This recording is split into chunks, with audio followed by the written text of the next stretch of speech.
दोस्तों, आज मैं वो खबर लेकर के आपके सामने आ रहा हूँ कि जिसे पढ़ने के बाद मैं अक्सर हंसता हूँ।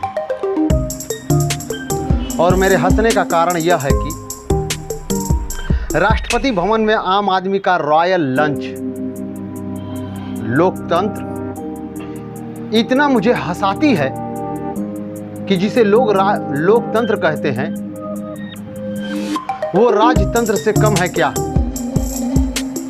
जो व्यक्ति चुनकर जाता है, सांसद बनता है, विधायक बनता है, प्रधानमंत्री बनता है, मुख्यमंत्री बनता है, राष्ट्रपति बनता है, वो सारे कहते हैं कि मैं जनता का सेवक हूं। लेकिन वह सेवक रॉयल जिंदगी जीता है, रॉयल लंच करता है, रॉयल उसकी जिंदगी का हर चीज हो जाता है।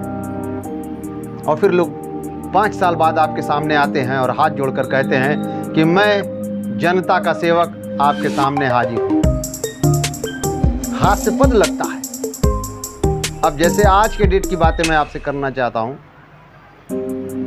कि जो ही हमारे मुख्यमंत्री ने शपथ लिया था, कहा था कि जैसे लोगों को राशन मिलता था वैसे ही राशन मिलता रहेगा। और प्रधानमंत्री जाकर विदेशों में कहते हैं हम 80 करोड़ लोगों को राशन दे रहे हैं। कितना?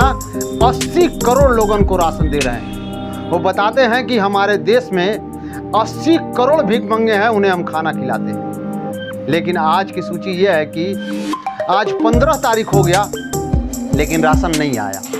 पिछले महीने की बात मैं आपको बताता चलूं कि इसके पहले मुख्यमंत्री ने कहा था कि हमारे पास गेहूं नहीं है, अब आपको चावल से ही काम चलाना पड़ेगा। तो पिछले महीने जो हम अपने सेवक को चुनते हैं, सेवक ने हमें कहा कि मैं आपको खिलाऊंगा अब सिर्फ चावल।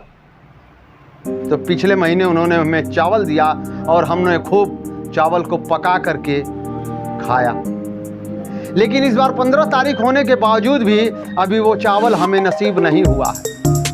देशवासियों को, जो 80 करोड़ देशवासी हैं, जो लोगों से राशन कार्ड पे अपना राशन उठा करके अपना जो पेट भरते हैं, और प्रधानमंत्री कहते हैं कि मैंने 80 करोड़ लोगों को खाना खिलाया, अभी उनके पास राशन नहीं पहुंचा है। कई लोग जो हैं कोटेदार के पास जाकर के पूछा कि भाई साहब क्या राशन अब मिलेगा? उन्होंने कहा इसका मुझे कुछ भी अंदाजा नहीं है, मेरे पास जब राशन आएगा मैं आपको बता दूंगा और आप आकर राशन ले जाइएगा। इसी तरह पिछले भी 10 तारीख को लोग पहुंचे थे और उनसे पूछा था कि क्या राशन की कोई उम्मीद है? उन्होंने कहा कि 15 तारीख को आइए। फिर 15 तारीख को लोग वहां गए और पूछे तो उन्होंने कहा कि अभी तक तो कोई उम्मीद नहीं है, लेकिन फिर मैं आपसे कहता हूं कि आप 19 तारीख को आइए। बहुत हुई महंगाई की मार, अब की बार मोदी सरकार, जन जन ने ये ठाना है सिर्फ मोदी सरकार को लाना है।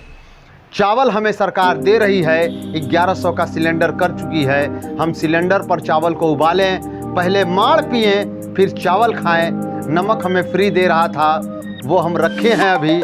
उस चावल में, माड़ में हम थोड़ा सा नमक डाल लेंगे और आराम से पी लेंगे। फिर उसके बाद कहेंगे वाह मोदी जी वाह। जन जन ने ये ठाना है मोदी सरकार को बनाना है, जनता ने ये ठाना है योगी सरकार को लाना है। माड़ हमें पिलाना है, योगी सरकार को लाना है। नमक डाल के खाना है, योगी सरकार को लाना है। साथियों, खुशखबरी के साथ मैं अपनी बातें यहीं ख़त्म करूंगा कि 1100 सिलेंडर हो चुका है। हमारे प्रधानमंत्री का ये मंशा मैं अपनी तरफ से बोल रहा हूं कि उन्होंने कहा कि मैं 1500 का सिलेंडर आपको करके दिखाऊंगा। आप घबराएं नहीं, मैं उस देश को इतनी ऊंचाई पर ले जाऊंगा जहां से झांकने पर नीचे आप डर जाएंगे और खौफ के मारे मर जाएंगे। मेरी बातें बस यहीं ख़त्म होती है। आप देख रहे थे जनता की आवाज़ 007। धन्यवाद।